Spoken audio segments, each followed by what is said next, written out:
This submission is from 2dogrc, who's been working through some tuning, and this is just your latest submission now that I'm doing videos. So we'll just take a look at what you got here. You've submitted two files, set 2 and set 3, with slightly different PIDs. Let's go ahead and take a look at set 2 first. 4.0, 0.4, and 6, 5.2, 0.4, and 8. So we can see that the I term and the D term stay the same, and only the P term is changing on pitch and roll. And we're specifically looking at these bounces in P after the flips. And of course, I'll just look at everything else too. One thing to point out though, you say this is a QQ190X frame and all the weight is centered like a Krieger. However, I think that, you know, we shouldn't necessarily expect 100% complete symmetry between the pitch and the roll axis.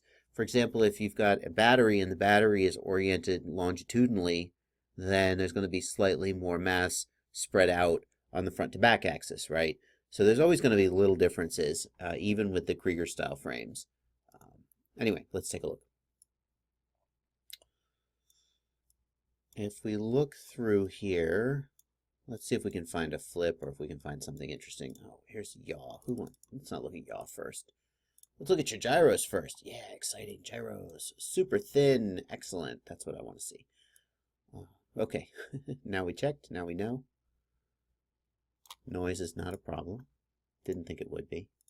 We'll go to pitch axis since we're looking at flips, and we'll try to find what's going on here.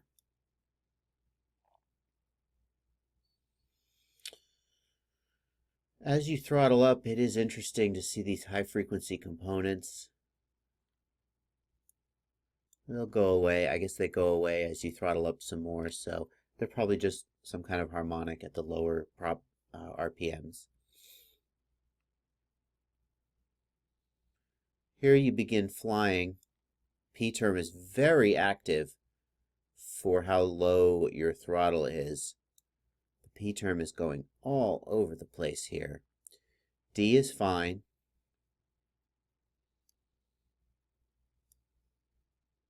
Very active. Are you really holding the throttle like this? Are you really just barely, you're not even moving the throttle? That's interesting. Yeah, super active P term here. And it looks to me, let's just play it in real time. Yeah, so you're just nudging, that's what I thought. You're just nudging the throttle and looking for these bounces. The thing is, this looks to me like, look like right here we've got this ringing. So we've got this strong P term, and then it sort of dampens or diminishes like an echo, right? We could call that ringing. Yeah, this just looks like excess P gain to me. It just looks like it just looks like excess P gain. I mean, you haven't even started doing. Oh, look at that. Oof, heavy P term oscillation here. If that was prop wash, I would maybe write it off. But yeah, that's pretty extreme. Are we seeing the same thing on roll? I know you asked about flips, but let's take a look at roll. Yeah, every little move you make, every breath you take, you're oscillating. Yeah, so it feels to me like your P gain is really excessive here. Oh man, oh look at that, really excessive P gain here. Look how long this ringing takes to diminish. Just takes forever to die down, never really dies down. Now, this looks like an active but not. Do you see how these are smooth? We've got these almost pure sine waves. That is the P term, the mechanical characteristics of the frame and the copter and the motors and everything expressing themselves as pure P term oscillation. Whereas here is where things sort of settle down and we start to see the motor noise and other stuff coming in. Here we've just, this P term component is just dominating everything else, right? So that's just P term oscillation, clear as day. This looks to me like an active but not overactive, healthy P term, no problem. We start to see oscillations like this, I start to get a little worried. And when we see oscillations like this, it looks like a freaking spirograph, right? You know, that's excess P gain. So fine. So you lower it from 4.0 to 3.8 and from 5.2 to 4.7. it would be nice to know. I'm guessing you have to be on rewrite because there's no way LuxFloat would. Maybe you're on LuxFloat, and that's why this looks so high. Pardon me. Let's open the other file. So now we're looking at set 3. We're looking at roll. We'll go to pitch first.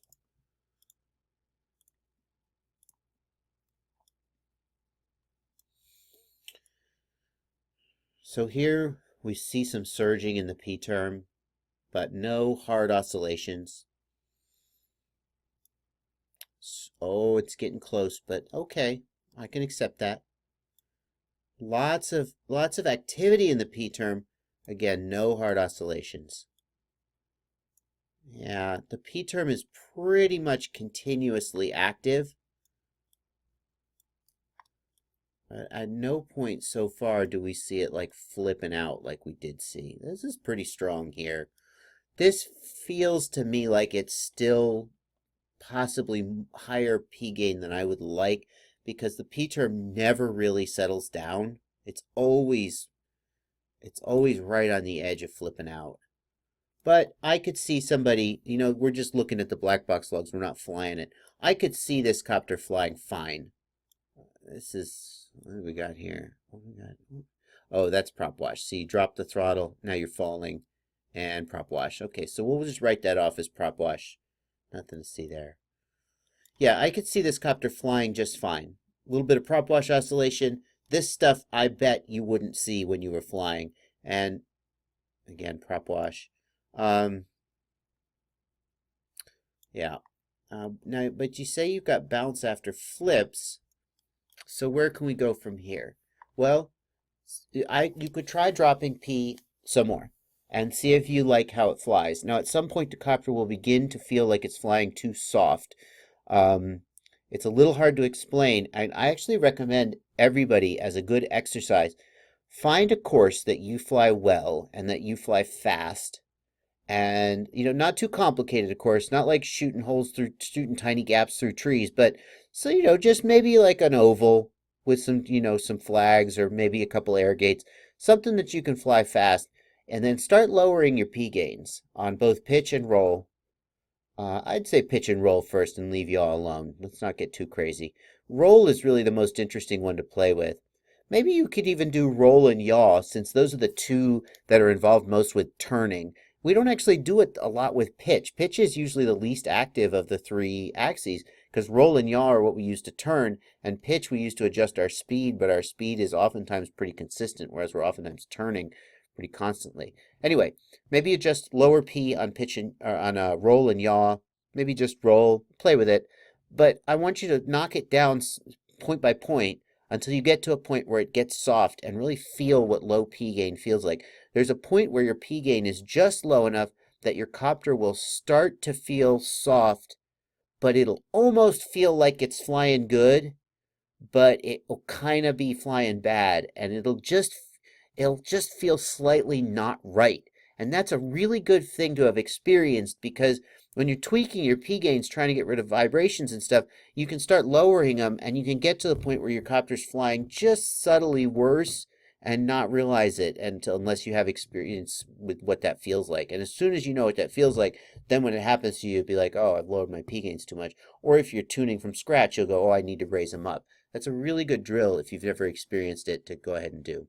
So I think I would lower the P gains on this a little bit. Even on your set 3, the P terms look pretty active. On set 2, they are clearly overactive. P gains are definitely too high there. Now, maybe you could bring that into line by raising D, because there's a balance between P and D. I don't know.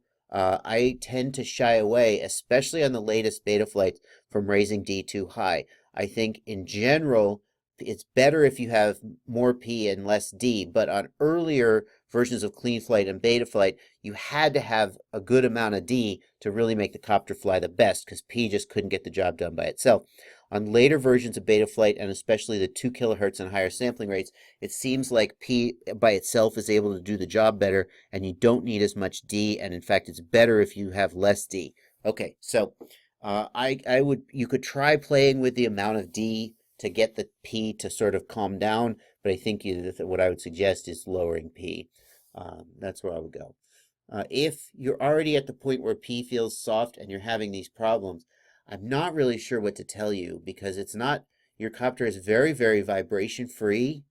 So I don't know what you can really do to sort of tame these without without lowering P. Anyway, I hope that's helpful as always. Happy flying.